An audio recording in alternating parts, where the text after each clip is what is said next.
നടത്തിയ ചർച്ചയിൽ UDF-ലാണ് ലാഭമുണ്ടായത് എന്നും ഡെമോക്രാറ്റ് പാർട്ടി പറയുമ്പോൾ അവർ UDF സംവിധാനത്തിന്റെ ഭാഗമാകാൻ ഉദ്ദേശിക്കുന്നു. പക്ഷെ വർഗീയ ശക്തികളുമായി കൂട്ടുകൂടുന്നു എന്ന് പറഞ്ഞ് ഇടതുപക്ഷം നിലനിൽക്കുന്ന ഒരു പശ്ചാത്തലം ഒക്കെ ഉണ്ടായിട്ടുണ്ട്. അത് വരുന്ന നിയമസഭാ തെരഞ്ഞെടുപ്പിലും അത്തരത്തിൽ എന്താണ് വെൽഫെയർ പാർട്ടിയുമായുള്ള സഖ്യം UDF തുടരുമോ എന്ന കാര്യത്തിലും ഒരു കൃത്യത വരേണ്ടതുണ്ട്. ഏതായാലും വലിയ തോതിലുള്ള നേട്ടം UDF സംവിധാനത്തിന് ഉണ്ടാകുന്ന സാഹചര്യമാണ് ഇതേ തെരഞ്ഞെടുപ്പുമായി ബന്ധപ്പെട്ട ഉരുത്തിരിഞ്ഞു വന്നിരിക്കുന്നത്.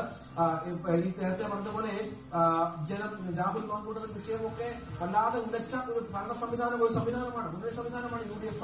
രാഹുലിന്റെ പല നിലപാടുകളും അവരെ പ്രതിരോധത്തിലാക്കിയിരിക്കുന്നു. അതിലേക്ക് അതിജീവിച്ചുകൊണ്ട് ഇപ്പോൾ ഇത്ര വലിയ വിജയം എന്ന് പറയുന്നത് ചെറിയ കാര്യമല്ല എന്നുകൂടി ചേർത്ത് വെക്കണം. രാഹുൽ ഏഷ്യയിട്ടില്ല ഭരണവിരുദ്ധ വികാരം, ശബരിമല വിഷയമൊക്കെ ജനങ്ങൾ ഏറ്റെടുത്തു എന്നുള്ളത് തന്നെയാണ് ഏറ്റവും പ്രധാനപ്പെട്ട വിവരമായി നൽകാനുള്ളത്. നമുക്കിനിയും പൊതുവേദിയുടെ സമയം കൂടിയാണ്.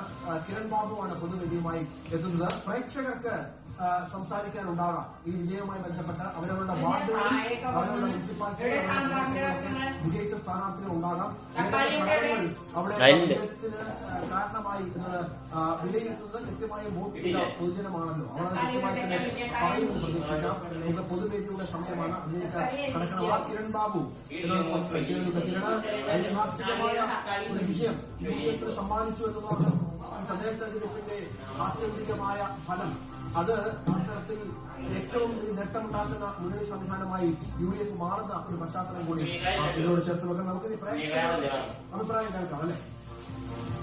അതെ, അത് തന്നെയാണ് ഏറ്റവും പ്രധാനം. ഇന്ന് പൊതുവേദിയിലേക്ക് സ്ഥിരം പ്രേക്ഷകരടക്കമുള്ള ആളുകളൊക്കെ, കേരളത്തിലെ രാഷ്ട്രീയം ശ്രദ്ധിക്കുന്ന മനുഷ്യരൊക്കെ ഇന്ന് അവർക്ക് പ്രതികരിക്കാൻ ഒരു അവസരം വേണം എന്ന് തന്നെ കരുതി കാത്തിരിക്കാവും. അത് ഇടതുപക്ഷക്കാരായാലും വലതുപക്ഷക്കാരായാലും BJP പക്ഷക്കാരായാലും എല്ലാവർക്കും പ്രതികരിക്കേണ്ടതുണ്ട്, ദുഃഖങ്ങൾ പങ്കുവെക്കേണ്ടതുണ്ട്, ആഹ്ലാദം പങ്കുവെക്കേണ്ടതുണ്ട്. ചിലർക്കൊക്കെ അവർ മുൻപ് പറഞ്ഞ വാക്കുകളുടെ കണക്കുകൾ തീർക്കേണ്ടതുണ്ട്. അങ്ങനെ പൊതുവേദിയുടെ പ്രേക്ഷകർ ഇപ്പോൾ കാത്തിരിക്കുകയാണ്. ഇന്ന് തെരഞ്ഞെടുപ്പ് പ്രമാണിച്ച് നമുക്ക് അല്പസമയം വൈകേണ്ടി വന്നത്. പക്ഷെ